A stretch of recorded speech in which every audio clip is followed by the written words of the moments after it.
Welcome students. Now today we can discuss that the proof of that projection rule. बरोबर. तर काल आपण त्याला स्टेट केलं होतं, त्याच्या मेन गोष्टींचा आपण विचार केला होता. What is the meaning of that projection of that one side along that of the another side of that the triangle. दोन्ही अर्थानं त्याचा विचार केला आणि मग आपण त्या तीन केसेसला स्टार्ट केली होत्या. तर त्याच्यातली पहिली केस आता विचारात घेऊ. Suppose that angle B is acute, बघा, आणि angle C is acute. Angle C हा तुमचा ॲक्यूटच राहतो, बरोबर. आणि मग like of that triangle we can consider, बघा. आणि मग आपण इथं ए पासून अल्टिट्यूड ड्रॉन करत होतो. Draw the altitude AD from that point or vertex A on the opposite side BC. आणि हा अँगल तुमचा B असतो, हा अँगल त्या ठिकाणी C असतो.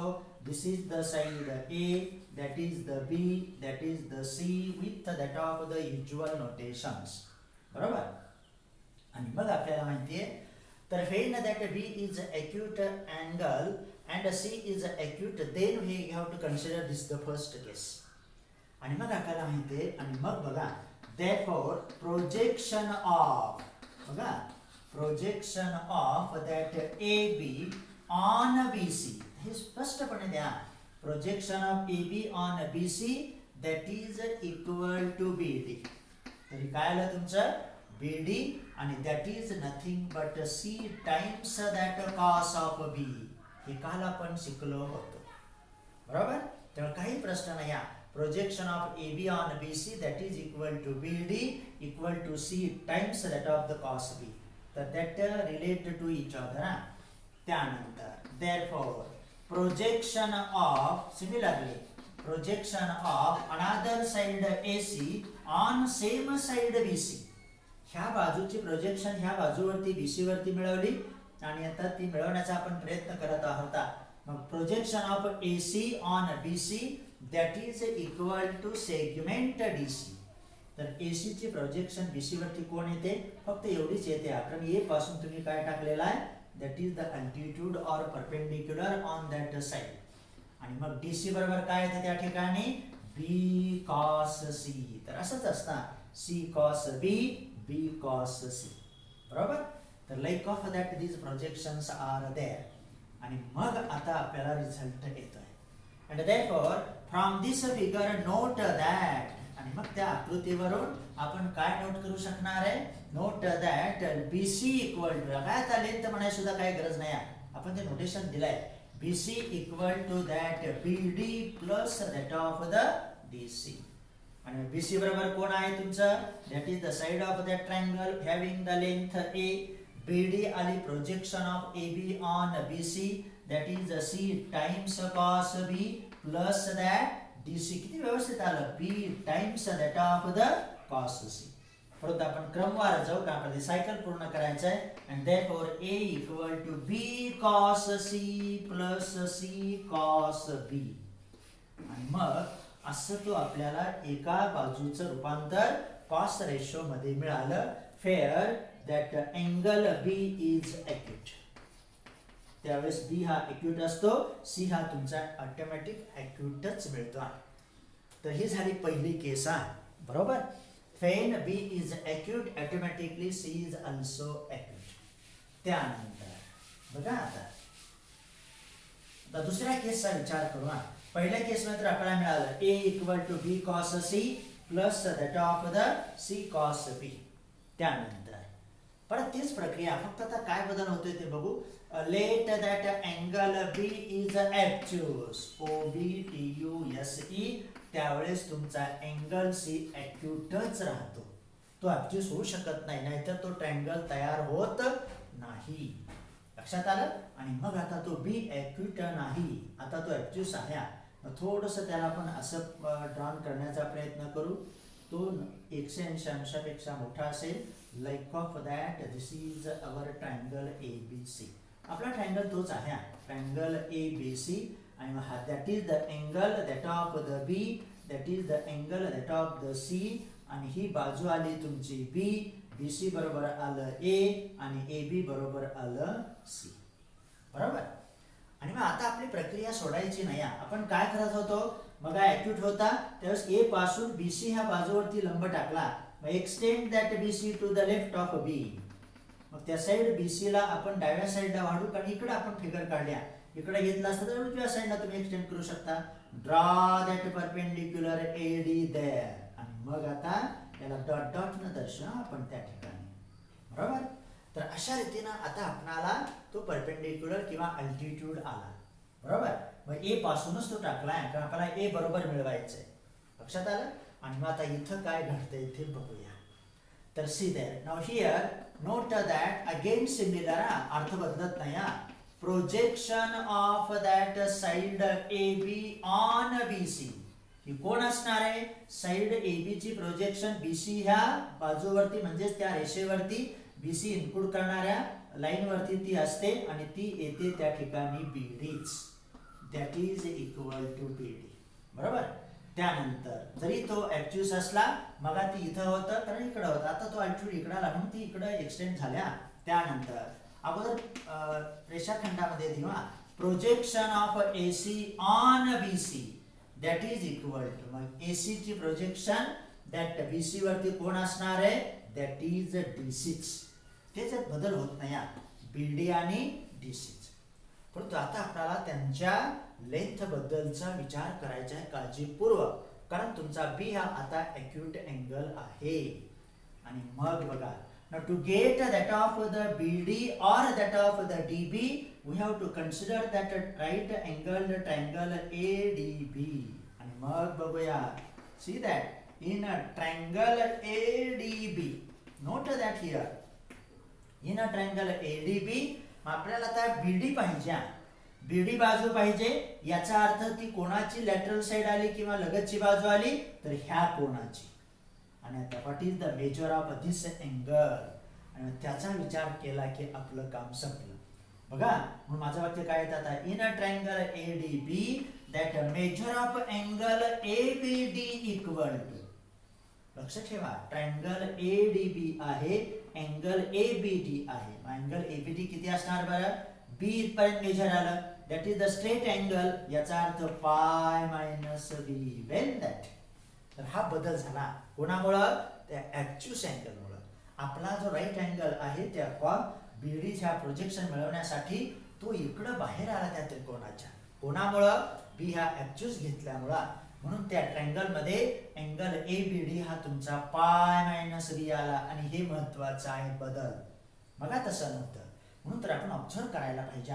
Therefore in a triangle ADB measure of angle ABD equal to pi minus B, and therefore cos of pi minus B equal to, cos of pi minus B बरोबर कोण असणार, लगतची बाजू त्याची BD आणि त्याचा हायपोटेनस आहे AB. आपल्याला BD पाहिजे आणि काम झालं. and therefore BD equal to AB into cos of pi minus B. Note that. आता इथं आपल्याला अलाइटचा उपयोग करावा लागेल. आणि मग आता इथं येऊ आपण, and therefore बघूया. तर हे महत्वाचे रिझल्ट्स आहेत. therefore that BD equal to, अजून त्याला कलेक्ट करायचं आहे, BD equal to, मग AB बरोबर तुमचं कोण आहे, that of the C. झालं. त्यानंतर cos of pi minus B बरोबर काय येतं बाय अलाइट प्रमाणे, that is minus cos of B. तर असं ते मिळाला BD बरोबर. आणि ही झाली प्रोजेक्ट. म्हणून इथं वाक्य दिवा लगेच एक महत्वाचा रिझल्ट आला. काय बदल झाला ते बघा. therefore projection of AB on BC equal to BD equal to, तिन्ही भाषेत त्या, हे शब्दात आलं, हे ऍक्च्युअल आलं आणि हे परत ऍक्च्युअल आलं, minus C times that of the cos B. झालं. तर असं ते मिळाला. त्यानंतर त्यामुळे इथं बदल काय झाला ते बघू. आता C साठी काहीच अडचण नाही. त्यानंतर फ्रॉम ट्रायंगल, आता किंवा इन अ ट्रायंगल म्हणून.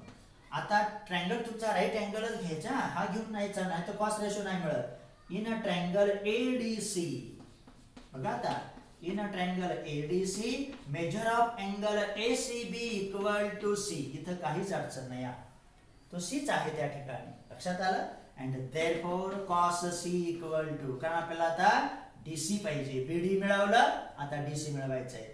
कॉस सी बरोबर आता अँगल सी, आता हा त्रिकोण आपण कन्सिडर केला इकडचा, इथं आहे का राईट अँगल, नाही तो ऍब्च्युस अँगल आहे, आणि मग इथं आपला राईट अँगल ट्रायंगल आहे, त्याच्याशिवाय आपल्याला प्रोजेक्शन किंवा कॉस रेशो मिळणार नाही.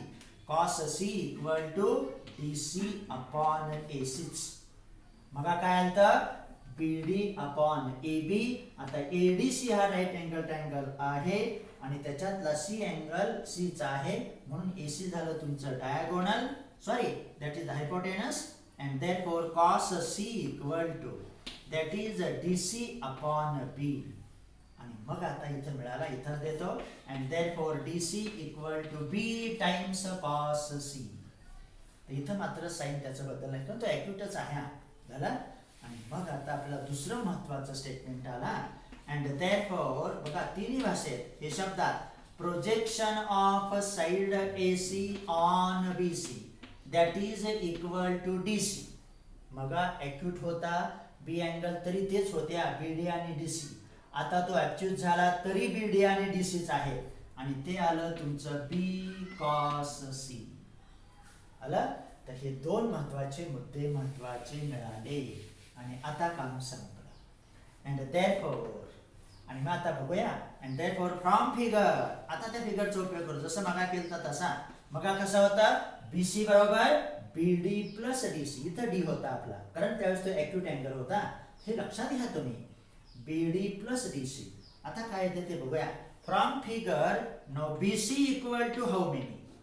आता BC बरोबर कोणत्या दोन रेषाखंडाची बेरीज असेल किंवा वजाबाकी असेल बरं. मग आता इथं B आणि C च्या दरम्यान आहे का D हा बिंदू, तो आउटसाइड आलाय, मग इनसाइड होता म्हणून BC प्लस DC आलतं. आता मात्र ते किती येणार, ते कसं असणार आहे बरं.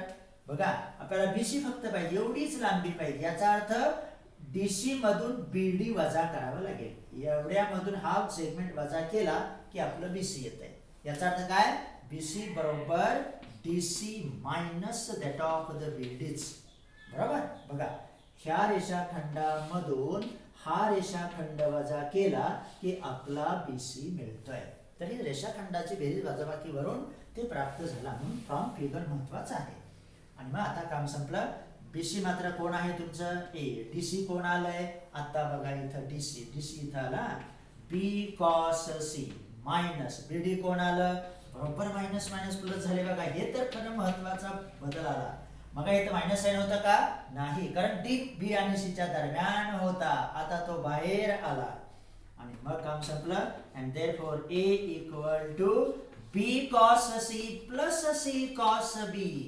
जरी तो ॲब्च्युस आला तरी सुद्धा ते प्रोजेक्शन बदललेले नाही, तेच आलं. A बरोबर B cos C plus C cos B, अजिबात बदल झालेला नाही. तर इथं हा एवढा बदल आहे, कारण तुमचा प्रोजेक्शन ऑफ AB मिळवताना त्या ठिकाणी B चं मेजर घेऊन चालत नाही, कारण इकडं आपण नाहीत, आता इकडं आलोय लेफ्टला थोडंसं, का, कारण तो अल्टिट्यूड किंवा परपेंडिक्युलर त्या त्रिकोणाच्या बाहेर आहे, म्हणून तर त्याला पाय मायनस B न घेतलं होतं आपण. बरोबर. Measure of angle ABD equal to. तर अशा रीतीनं तुम्हाला दुसऱ्याही केसचा विचार झाला. आणि आता एक राहिली केस आपण काल डिस्कस केलंच, that is angle B is right angle. आता त्याला काय घडतंय बघा. त्यावेळेस बरोबर तुमचा अँगल C हा ऑटोमॅटिक काय राहतो, ॲक्यूट राहतो. त्याला सांगा न सांगा काय अडचण नाही, ते ऑटोमॅटिक तयार होता. तर आता ॲब्च्युस मध्ये आपल्याला मिळाला. आता राईट अँगल मध्ये काय घडतंय ते बघा. मग ॲक्यूट होता अँगल B, त्यावेळेस अल्टिट्यूड AD त्या B आणि C च्या दरम्यान आलं. B ज्यावेळेस ॲब्च्युस झाला त्यावेळेस B आणि C च्या बाहेर तो D बिंदू आला. आता राईट अँगल होताना तो D कुठं आहे ते बघा. हे दोन्ही सिच्युएशन तुमच्या समोर आहेत. बघा एक छोट्याशा फिगर मध्ये जाऊ. इथं आपण होतो D, इथं होतं B आणि C. B is acute. ज्यावेळेस B ॲब्च्युस झाला त्यावेळेस तुमचं त्या ठिकाणचा अल्टिट्यूड त्या त्रिकोणाच्या बाहेर आला. बरोबर. आता आपल्याला तो पाहिजे राईट अँगल. आणि मग आता बघूया.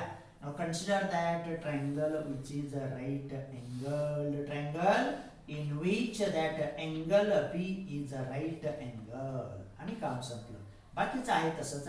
ही बाजू B, ही बाजू A, ही बाजू C, that is the angle C, that B is now the top of the pi by 2 specially. बरोबर. आणि मग आता आपल्याला काय करायचं ते बघा. तर note that if an angle B is a right angle, then that altitude AD becomes itself side AB. त्यावेळेस आपला अल्टिट्यूड इथं दुसरा घेण्याची गरज नाही. Altitude AD becomes that of the side AB. याचा अर्थ B coincide with that of the D. म्हणजे अल्टिट्यूड AD म्हणायची काही गरज आहे का आपणाला? अजिबात नाही. आणि मग आता आपणाला म्हणजे इथं B आणि D तुमचे एकच झाल्या. बाजू म्हटलं तर AB म्हणा, अल्टिट्यूड म्हटलं तर AD म्हणा, परंतु पॉइंट मात्र तोच. आणि आता याच्या सिद्धतेसाठी मात्र आपणाला आपण आतापर्यंत BC चा विचार करत होता. आता आपलं BC बरोबर तर एकच आहे. इथं ॲक्यूट असला B तर D मध्यभागी येत होता. B आणि मध्यभागी नव्हे, B आणि C च्या दरम्यान. जर तो ॲक्यूट ऑब्ट्यूस असला तर B च्या तो लेफ्ट हँड साईडला किंवा C च्या उजव्या साईडला गेला असता. आता इथं B आणि D एकच झालेत. कारण का?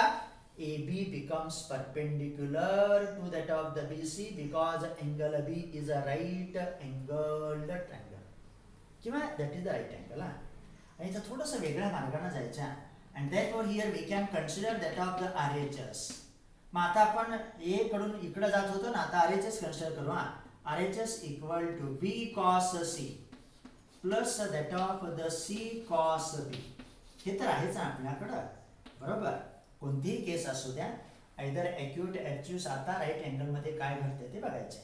मग याच्या बरोबर तुम्हाला A मिळवायचं आहे. ह्या दोन्ही केसमध्ये आपण A बरोबर हे मिळवलं. आता ह्याच केसमध्ये थोडंसं अपोजिट जाऊ, RHS कन्सिडर करू आणि LHS मिळू. मग आता B cos C plus C cos B. आता ह्याला वाटल्यास एक नंबरचं नाव द्या. आता B cos C चा विचार करणे आहे. आणि मग त्याबद्दल आता थोडंसं इथं बघा. तर cos C बरोबर म्हणजे आपल्याला B cos C पाहिजे. याचा अर्थ cos C तुम्हाला मिळवता आलं पाहिजे. मग cos C बरोबर काय येणार आहे? cos C equal to that BD किंवा BC अपॉन बघा BC upon that AC that is the B. बरोबर. बघा cos C बरोबर काय आलं तुमचं? cos C हा अँगल आहे. cos C बरोबर BC अपॉन AC म्हणूया सुरुवातीला, म्हणजे तुमचं पण कन्फ्युजन नाही होणार. BC upon AC. आणि मग बघा and therefore BC equal to that AC into cos C. बघा ऑटोमॅटिक आलं. BC बरोबर कोण आहे तुमचं? A. AC बरोबर कोण आहे त्या ठिकाणी? B. आणि cos C आहे तसाच अँगल आला. याचा अर्थ B cos C च्या बरोबर तुम्ही काय घेऊ शकता? A. झालं. एक क्लेरिफिकेशन आला. याला वाटल्यास नाव देऊ 2 नंबर. तर cos C वरून आपण BC अपॉन AC मिळवलं. BC बरोबर आलं AC into cos C. BC म्हणजे A, AC म्हणजे B, cos C आहे त्याच ठिकाणी. मग आता आपला उद्देश बघा आता कसा येतोय ते. झालं. आता cos B चा विचार करायचा. What about that cos B. मग काय आहे बरं इथं? तर इथं किती पटकन आलं बघा. cos B equal to that is the cos pi by 2 and that is 0. वेल बरोबर.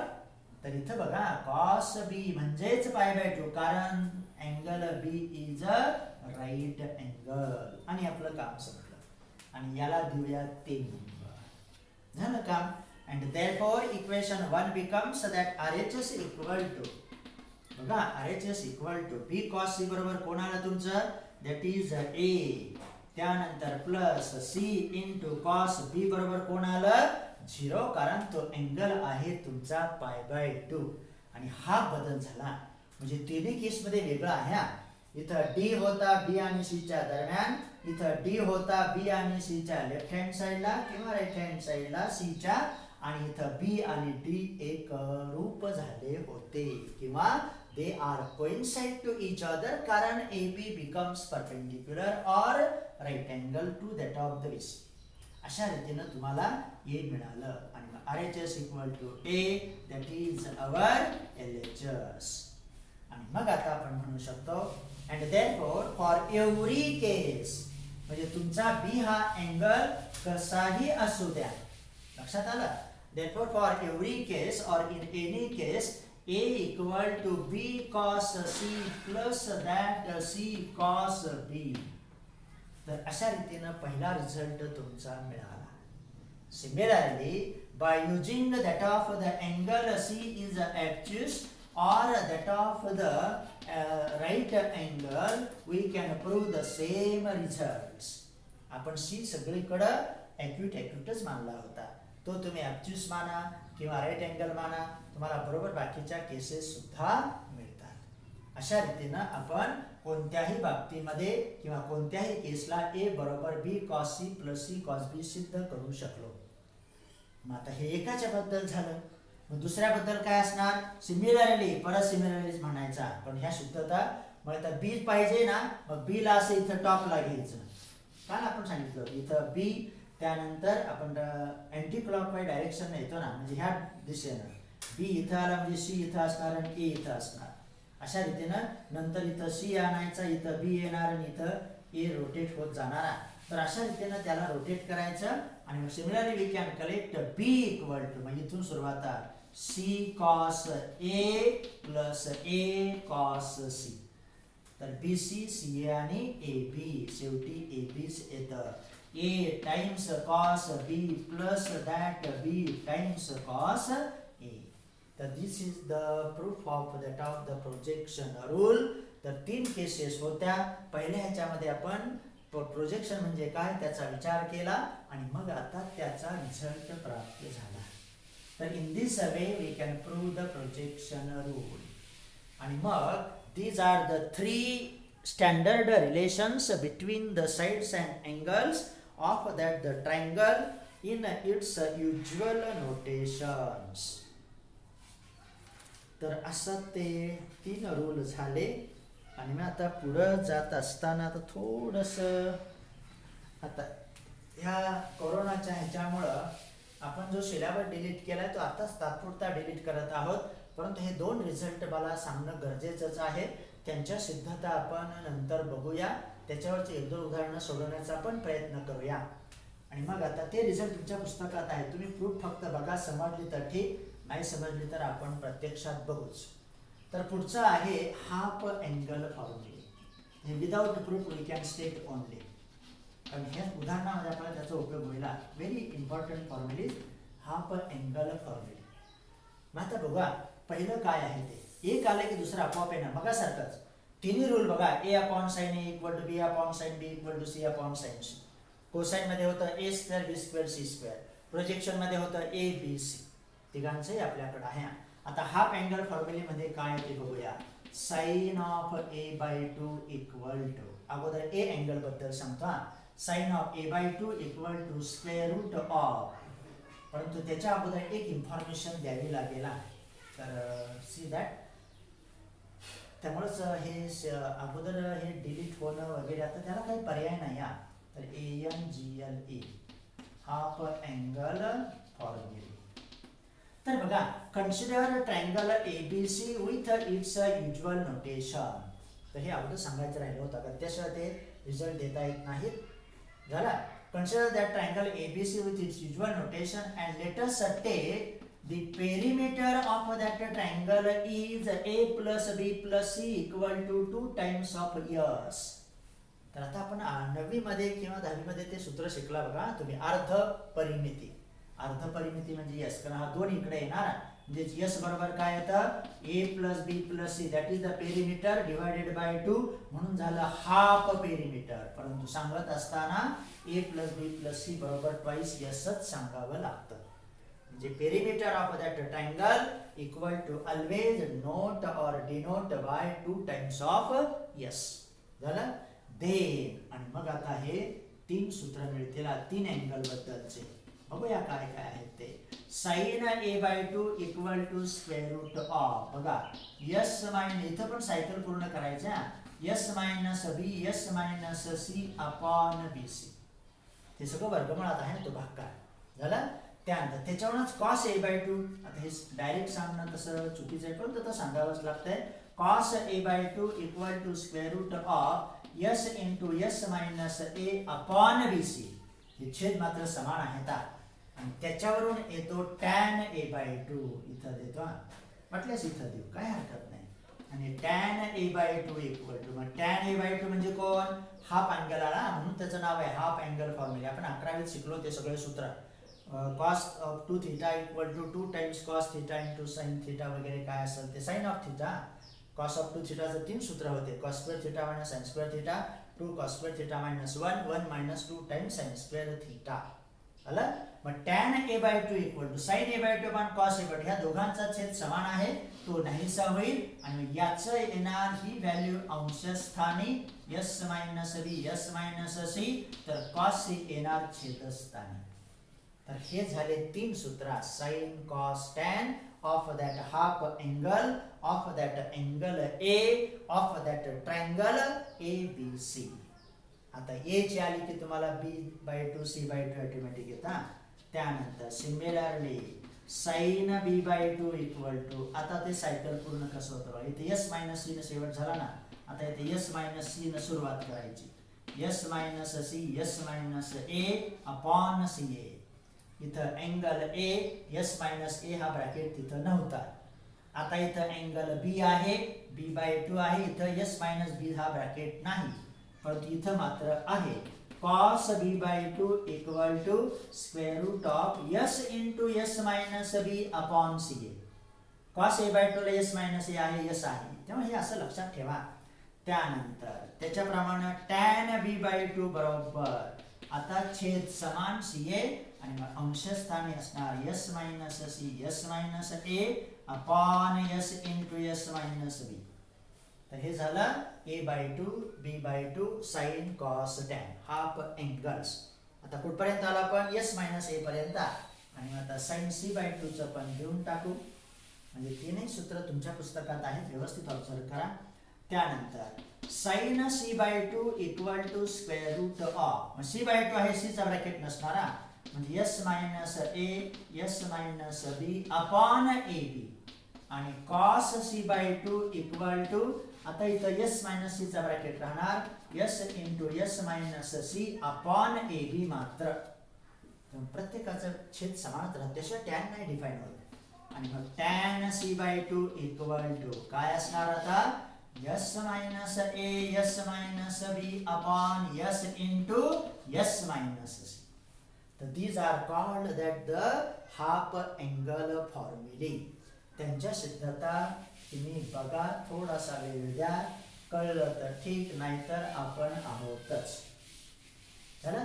आणि आणखी एक सूत्र आपल्याला पाहिजे, that is now Heron's formula, HERON apostrophe s, Heron's formula. तर हे हाफ अँगल फॉर्म्युले, हेरॉन्स फॉर्म्युला कोण आहे, तर तो आहे अबाउट द एरिया. ते सुद्धा आपल्याला 9वी मध्ये किंवा 10वी मध्ये झालेला आहे. तर ते हाफ पेरिमीटरचे रिलेटेड आहेत. इथं यस म्हणजे कोणा ट्वाइस एस नाही घेतलं बघा, त्यांनी यस घेतलं, तेव्हा फसायचं नाही. Again similar, consider that of the triangle ABC with its usual notation and that perimeter A plus B plus C equal to that of the twice yes. Then that area of that triangle ABC equal to, आपण याचा उपयोग केला बघा एका ठिकाणी, in that of the differentiation. Area of triangle ABC equal to square root of, काय square route आहे बघा, similar s into s minus a s minus b s minus c. साधं सूत्र आहे. त्याचे हाफ पेरिमीटर, पहिला ब्रॅकेट त्याला आपण दिला नाही, दुसरा ब्रॅकेट हाफ पेरिमीटर वजा a, तिसरा ब्रॅकेट हाफ पेरिमीटर वजा b आणि चौथा ब्रॅकेट हाफ पेरिमीटर वजा c. तर असा आहेत हे दोन सूत्र. त्याच्यानुसार आपण आता पुढे जाण्याचा प्रयत्न करू. पुढे तर जावंच लागेल, बरोबर. त्यामुळं हे तुम्ही थोडंसं अभ्यासा, नाही कळलं तर आपण त्याचा नंतर विचार करूच. मग आता सध्या तरी आपल्याला असंच जावं लागेल. आणि मग आता जाऊ एक्झाम्पल्स करायला. तर स्टार्ट तर करू. तर एक्झरसाइज नंबर 2.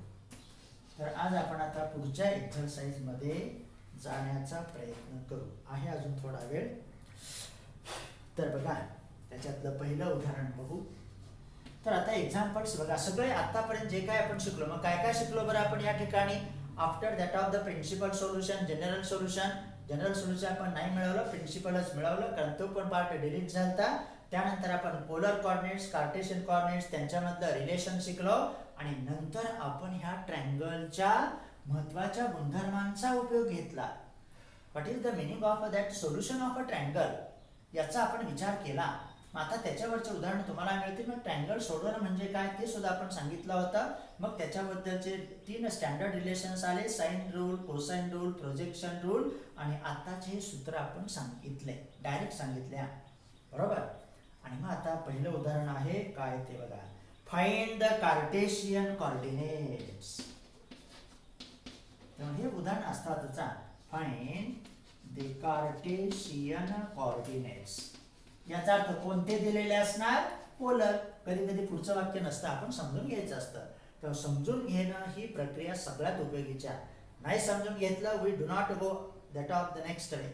आणि मग बघा, find the Cartesian coordinates of the points whose polar coordinates are. कधी कधी हे वाक्य नसतं, whose polar coordinates are first. तर त्यांनी पोलर कोऑर्डिनेट्स दिलेत बघा, square root of 2 that is pi by 4, second 4 pi by 2. काही अडचण नाही, सगळं आहे आपणाकडं. थर्ड 3 by 4, 3 pi by 4, फरक लक्षात घ्या. आणि चौथं आहे 1/2 7 pi by 3 बरोबर. तर असे हे पॉइंट्स आहेत. मग एकेकाचा विचार करू, आपणाला ते बरोबर प्राप्त होईल. तर सी दॅट. मग आता पहिल्या पॉइंटला कन्सिडर करू. तर डोंट म्हणजे आता तुम्ही घरी सगळं व्यवस्थित नोट्स काढायच्या आता, हे लक्षात घ्या. मग नाव देऊ त्याला, let that P represents square root of 2 pi by 4. मग हे पोलर कॉर्डिनेट्स आहेत. आणि मग आपल्याला माहिती आहे and therefore that R equal to square root of 2, तर theta equal to pi by 4. झालं का. कारण आपलं कसं असतं, पी आर थीटा. आपल्याला कोण पाहिजेत आता, कार्टेशियन. आणि मग आपल्याला माहितीये, we know that X equal to R cos theta comma Y equal to R sine theta. झालं का. मग आर कॉस थीटा मिळवा, आर साइन थीटा मिळवा, लगेच इथं किमती टाकू, काही प्रॉब्लेम नाही. स्टँडर्ड व्हॅल्यू आहेत square root 2 times cos pi by 4. इथं वाय इक्वल साइन देतो square root 2 times sine pi by 4. Standard value असल्यामुळे काही प्रश्न नाही. आणि मग square root of 2 cos pi by 4 1 upon square root of 2, तर साइन पाय बाय 4 सुद्धा 1 अपॉन स्क्वेअर रूट ऑफ 2. आणि मग तुमचा एक्स निर्देशक काय आला ते बघा. therefore x equal to 1, y equal to 1. तर सगळ्या दृष्टीने विचार करा. पाय बाय 4 अँगल आहे, याचा अर्थ तो टर्मिनल आर पहिल्याच क्वाड्रंट मध्ये आहे, म्हणून ते दोनही निर्देशक पॉझिटिव्ह आले. आणि मग म्हणायचं and therefore the Cartesian coordinates are. आणि मग कार्टेशियन कोऑर्डिनेट्स कोण आले, that is pxy represents p11. तर असं प्रत्येक उदाहरण सोडवण्याचा प्रयत्न करा बरोबर. तर असं ते आहे. त्यानंतर मग आता काय अडचण नाही, प्रत्येकाचं असं मिळवायचं बरोबर प्राप्त होता. तर आर आणि थीटा लक्षात आले पाहिजेत. तेव्हा तुम्ही अभ्यास करा, व्यवस्थित करा, सगळं आहे तुमच्याकडं, बरोबर मिळू. त्यानंतर सेकंड आता नाव देऊ त्याला Q. Q is a set 4 पाय by 2. therefore r equal to 4 बघा, theta equal to pi by 2. these are the polar representations. म्हणजे ही आली तुमची रेडियस वेक्टर, हा झाला तुमचा वेक्टोरियल अँगल. पाय बाय 2 आहे, याचा अर्थ त्याचा टर्मिनल आता कुठे येणार आहे, y अक्षावरती. हे लक्षात घ्या. त्यानुसार आपल्याला त्याचं पूर्व कल्पना येते की हा पॉइंट कुठं असणार आहे. मग जसं पाय बाय 4 मुळे त्याचा टर्मिनल पहिल्या क्वाड्रंट मध्ये आला, दोन्ही निर्देशक पॉझिटिव्ह आले. आता तुमचा थीटा पाय बाय 2 आहे, पाय बाय 2 आहे, याचा अर्थ आपल्या अँगलचा टर्मिनल आर्म हा y अक्षावरती येणार आहे, इथं येणार आहे बरोबर.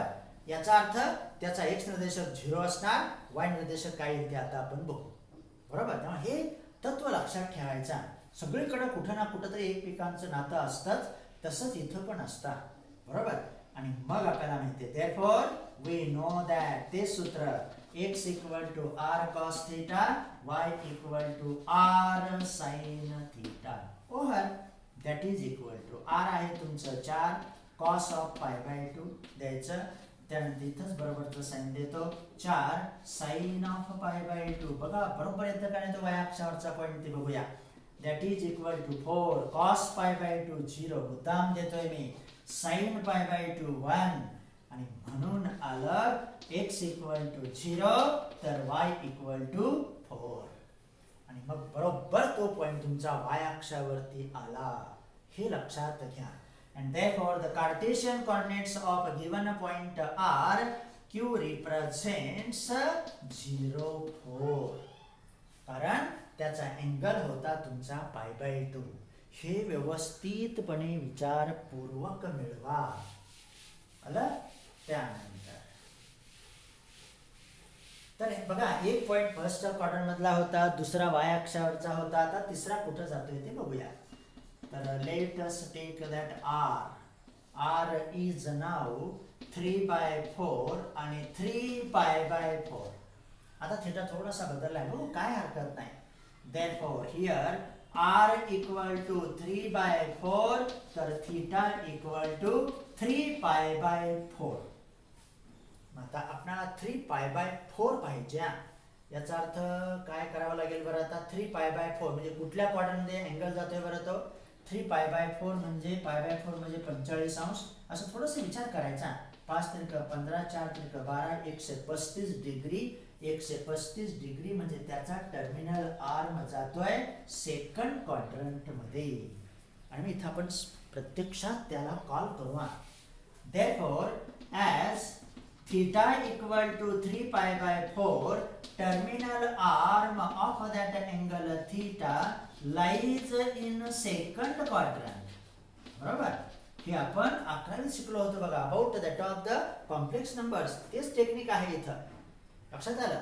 Lies in second quadrant. मग दुसऱ्या क्वाड्रंट मध्ये काय घडत असतं. therefore there x is negative and y is positive. त्यामुळे तुमचा x निर्देशक हा निगेटिव्ह आला पाहिजे आणि y निर्देशक पॉझिटिव्हच आला पाहिजे. आणि त्यासाठी आता आपल्याला साइन आणि कॉस मिळवावे लागतील. आणि मग आता एकेकाला कलेक्ट करू. and therefore x equal to r cos theta, that is equal to r आहे तर 3/4 तर cos of.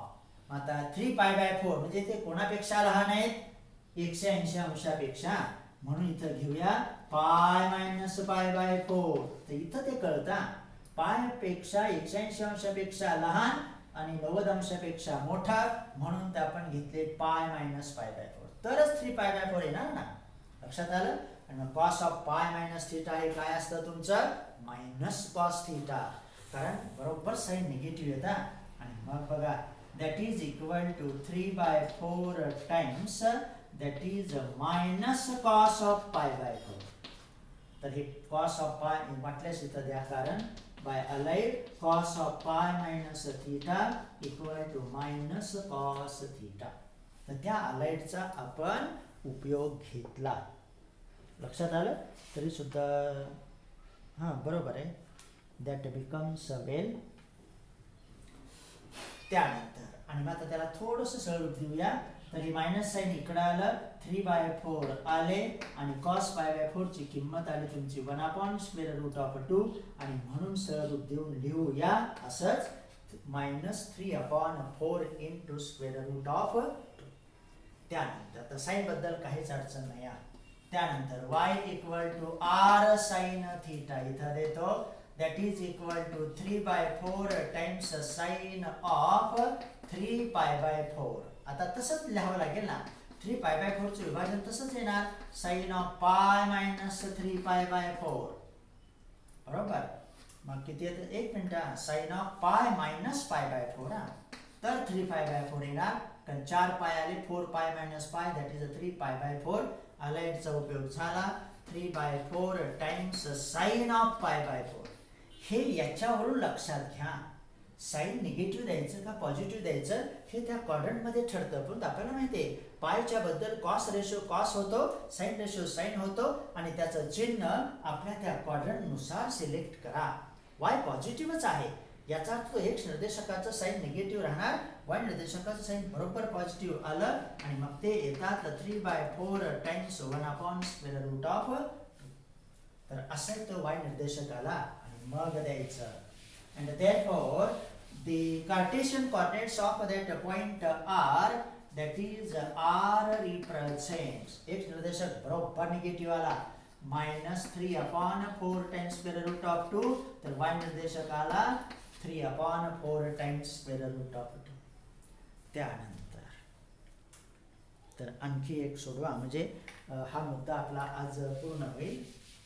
आता काय अडचण नाही, याच्या प्रमाणात विचार करायचा. तेव्हा तुम्ही सगळा विचार करा, कोणतं क्वाड्रंट येत आहे, का साईन निगेटिव्ह येतं, कुठं साईन आलाय उपयोगाला येतो वगैरे. हा तर आता इथं जाऊ. आर इक्वल टू आर नाव दिलं ना, आता चौथ्या पॉइंटला यस नाव दिवा. Let S is 1/2 7π/3. आता तो एंगल बघा कसा आहे ते, थोडस विचार करायचा. 7π/3 π/3 म्हणजे तुमची 60 डिग्री आले. 60 डिग्री म्हणजे 7 गुणिले 60 म्हणजे किती आले 420 डिग्री. म्हणजे तो 2π चं एक रोटेशन पूर्ण करून जातोय पुढं. म्हणजे आता बघा काय घडतंय ते, इथंच फिगर काढतो, काय अडचण नाही. लाईक ऑफ म्हणजे आपल्याला ते कळतं तरी. मग इथपर्यंत तुमचं आलं 360 डिग्री म्हणजे 2π आणि परत पुढं जायचंय 60 डिग्री न. इथं आपला तो पॉइंट असणार आहे यस. तर वेल दॅट इज 7π/3. बघा सगळ्या दृष्टीनं कसं ते बरोबर मिळत आहे. झालं. आणि मग आता बघा here that R equal to 1/2 तर थीटा इक्वल टू 7π/3 आणि त्याला आता मी असं लिहिणार 2π + π/3. कारण 360 नंतर तुम्ही 60 डिग्रीतून गेलात तरच ते काय राहणार आहे तुमचे 420 डिग्री. π/3 म्हणजे 60 डिग्री. बघा याचा लसावी करा 3 2 6 आणि 1 7 आणि मग दॅट इज द अवर को टर्मिनल एंगल्स. आपला यस हा पॉइंट पहिल्या चरणात आहे याचा अर्थ ते तुमचे पॉझिटिव्हच राहणार आणि हे आपल्याला माहिती आहे. आणि मग बघा and therefore that x equal to आता काम संपलं r cos theta इथं देतो that is equal to 1/2 times cos 7π/3. बघा that is equal to 1/2 times cos of 2π + π/3. well that is equal to 1/2 times cos of तो आहे को टर्मिनल एंगल पुढच्या चरणामध्ये गेला याचा अर्थ ते cos π/3 च आले आणि that is equal to 1/2 times cos of 60 degree काय असतं तुमचं 1/2च असतं. 1/2च ना बरोबर झालं. आणि मग तुम्हाला मिळेल that x coordinate equal to 1/4 असा तो मिळाला. आता y निर्देशकाला काहीच प्रॉब्लेम नाही. परत तो को टर्मिनल आहे त्या ठिकाणी म्हणजे 60 आणि 420 दोन्ही अँगल को टर्मिनल झाल्या. आता y बरोबर similar y equal to r sin theta same formula that is equal to 1/2 times sin of 7π/3. हे विभाजन नाही बदलत फक्त रेशो बदलेल. लक्षात आलं. that is equal to 1/2 times sin of परत बघा 2π + π/3.